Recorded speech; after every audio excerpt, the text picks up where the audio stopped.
किसी भी देश का चुनाव उस देश की आंतरिक स्थिति राजनीति को तो प्रभावित करता ही है, आसपास के देशों के विदेश नीति को भी प्रभावित करता है। बांग्लादेश में चुनाव में व्यवस्थाओं पर उठ रहे सवालों पर भी बात करेंगे, लेकिन उससे पहले बता दें कि चुनाव बैलेट पेपर के जरिए होगा।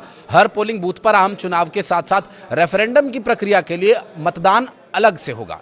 नमस्कार, मैं हूं आशीष त्रिपाठी। चुनाव आयोग ने बताया कि ज्यादातर सीटों पर आधी रात या उसके कुछ देर बाद ही नतीजे आने की उम्मीद है।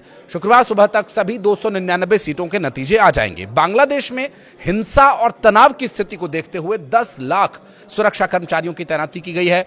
12 करोड़ 50 लाख की आबादी वाले इस देश के चुनाव का इंतजार पिछले 18 महीनों से हो रहा था।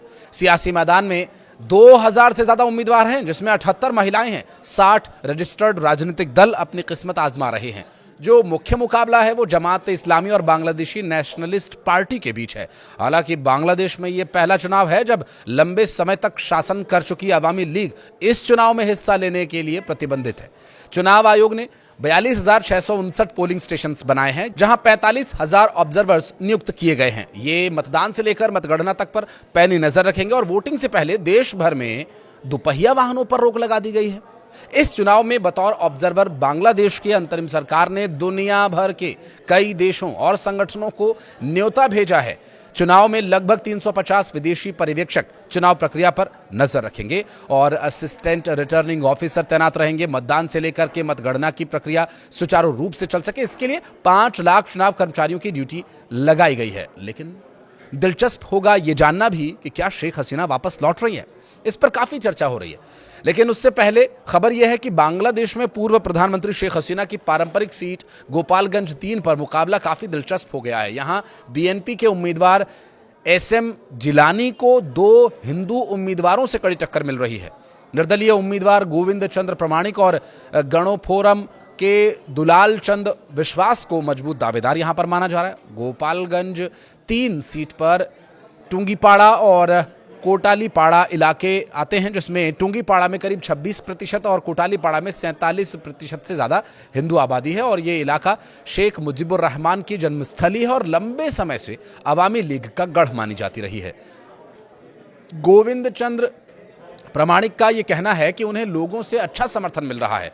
वहीं एक 23 साल के युवक ने कहा कि अगर वोट नहीं दिया तो हमला या केस भी हो सकता है। उसने कहा कि वोट तो देंगे, लेकिन शायद इस बार बीएनपी को वोट दे। बीएनपी ने भी कई अल्पसंख्यक उम्मीदवारों को मैदान में उतारा हुआ है। 80 हिंदू उम्मीदवारों में से ढाका 1 सीट से योगेश्वर चंद्र रॉय को मजबूत उम्मीदवार माना जा रहा है, जबकि मगुरा में निताई रॉय चौधरी के सामने कोई बड़ा प्रतिद्वंदी नहीं है। वहीं बागेरहाट 1 सीट जो पहले आवामी लीग का गढ़ रही, बीएनपी के कपिल कृष्ण मंडल यहां मजबूत दावेदार माने जा रहे हैं। और वहीं बागेरहाट 4 में सोमनाथ डे भी जीत के लिए दावेदार माने जा रहे हैं। जमात इस्लामी ने भी पहली बार किसी हिंदू उम्मीदवार को टिकट दिया। पार्टी ने खुलना 1 सीट से कृष्णानंदी को मैदान में उतारा है। यहां मुकाबला बीएनपी के आमिर एजाज खान और सीपीबी के किशोर कुमार रॉय के बीच है। कृष्णानंदी अपने सरल और मजाकिया अंदाज की वजह से सोशल मीडिया पर काफी चर्चा में भी रहे हैं। और चुनाव आयोग के मुताबिक 90% पोलिंग स्टेशंस पर सीसीटीवी कैमरास लगाए गए हैं। पूरे देश में 70 रिटर्निंग ऑफिसर्स और 1000 अधिकारी तैनात किए गए हैं। अब ये जानते हैं कि इस चुनाव से भारत पर क्या असर पड़ेगा। देखिए, बांग्लादेश का चुनाव आम चुनाव है, वहां की राजनीति को तो तय करेगा ही। आगे भारत के ये करीब रहेगा या नहीं रहेगा, ये भी इस चुनाव से तय होगा।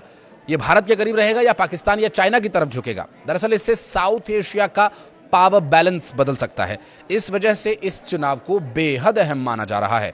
बांग्लादेश साउथ एशिया के पावर बैलेंस के लिए ये इसलिए अहम है क्योंकि ये देश भूगोल, राजनीति, अर्थव्यवस्था और रणनीतिक हितों चारों ही मोर्चों पर एक साथ असर डालता है।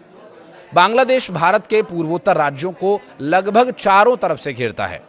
भारत का नॉर्थ ईस्ट सिलीगुड़ी कॉरिडोर के जरिए भारत से कनेक्ट होता है। ऐसे में बांग्लादेश की भूमिका भारत के लिए कनेक्टिविटी, सुरक्षा, सप्लाई लाइंस के लिहाज से बेहद संवेदनशील हो जाती है। दूसरी बड़ी वजह है भारत चीन की रणनीतिक खींचतान। चाइना पिछले कुछ सालों में बांग्लादेश में बंदरगाह, सड़क, बिजली और इंफ्रास्ट्रक्चर में भारी निवेश कर चुका है। बांग्लादेश अगर चीन के ज्यादा करीब जाता है तो यह भारत के लिए सीधा रणनीतिक झटका होता है।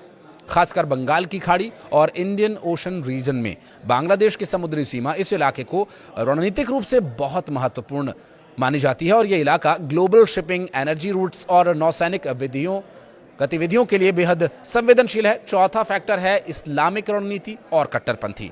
बांग्लादेश मुस्लिम बाहुल्य देश है, लेकिन अब तक इसकी राजनीतिक तुलना के रूप से संतुलन नजर कम आता है। अगर वहां की राजनीतिक अस्थिरता बढ़ती है या कट्टरपंथ को जगह मिलती है तो इसका असर सिर्फ बांग्लादेश तक सीमित नहीं रहेगा, बल्कि भारत, म्यांमार और पूरे साउथ एशिया की सुरक्षा पर इसका असर पड़ेगा। हसन महमूद ने बांग्लादेश में होने जा रहे निष्पक्ष चुनावों को निष्पक्ष नहीं बताया। उनका कहना है कि यहां निष्पक्षता ही असल सवालों के घेरे में है। कहा यह जा रहा है कि कोई लोकतांत्रिक चुनाव नहीं बल्कि एक सुनियोजित चुनाव। महमूद का कहना है कि चुनाव प्रक्रिया को इस तरह से तैयार किया गया जिससे एक विशेष विचारधारा को सत्ता में बनाए रखा जा सके। जहां 45,000 ऑब्जर्वर्स नियुक्त किए गए हैं, ये मतदान से लेकर मतगणना तक पर पैनी नजर रखेंगे और वोटिंग से पहले देश भर में दुपहिया वाहनों पर रोक लगा दी गई है। इस चुनाव में बतौर ऑब्जर्वर बांग्लादेश की अंतरिम सरकार ने दुनिया भर के कई देशों और संगठनों को न्योता भेजा है। चुनाव में लगभग 350 विदेशी पर्यवेक्षक चुनाव प्रक्रिया पर नजर रखेंगे और असिस्टेंट रिटर्निंग ऑफिसर तैनात रहेंगे। मतदान से लेकर के मतगणना की प्रक्रिया सुचारू रूप से चल सके, इसके लिए 5 लाख चुनाव कर्मचारियों की ड्यूटी लगाई गई है। लेकिन दिलचस्प होगा यह जानना भी कि क्या शेख हसीना वापस लौट रही है।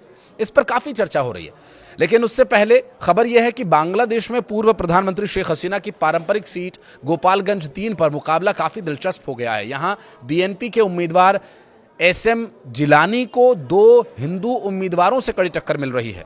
निर्दलीय उम्मीदवार गोविंद चंद्र प्रमाणिक और गणोफोरम के दुलाल चंद विश्वास को मजबूत दावेदार यहां पर माना जा रहा है। गोपालगंज 3 सीट पर टुंगीपाड़ा और कोटालीपाड़ा इलाके आते हैं, जिसमें टुंगीपाड़ा में करीब 26% और कोटालीपाड़ा में 47% से ज्यादा हिंदू आबादी है और ये इलाका शेख मुजीबुर रहमान की जन्मस्थली है और लंबे समय से अवामी लीग का गढ़ मानी जाती रही है।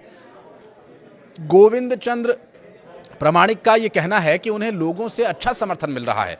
वहीं एक 23 साल के युवक ने कहा कि अगर वोट नहीं दिया तो हमला या केस भी हो सकता है। उसने कहा कि वोट तो देंगे लेकिन शायद इस बार बीएनपी को वोट दे। बीएनपी ने भी कई अल्पसंख्यक उम्मीदवारों को मैदान में उतारा हुआ है। 80 हिंदू उम्मीदवारों में से ढाका 1 सीट से योगेश्वर चंद्र रॉय को मजबूत उम्मीदवार माना जा रहा है, जबकि मगुरा में निताई रॉय चौधरी के सामने कोई बड़ा प्रतिद्वंदी नहीं है। वहीं बागेरहाट 1 सीट जो पहले आवामी लीग